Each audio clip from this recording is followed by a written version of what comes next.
I took down this dead tree on my backyard.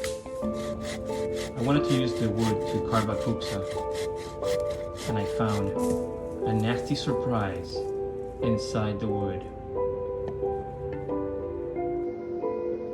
I split it in half because I saw a lot of wormholes.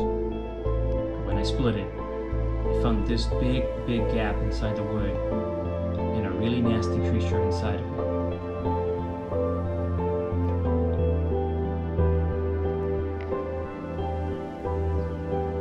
Here is the monster. If you know what it is, please let me know in the comments.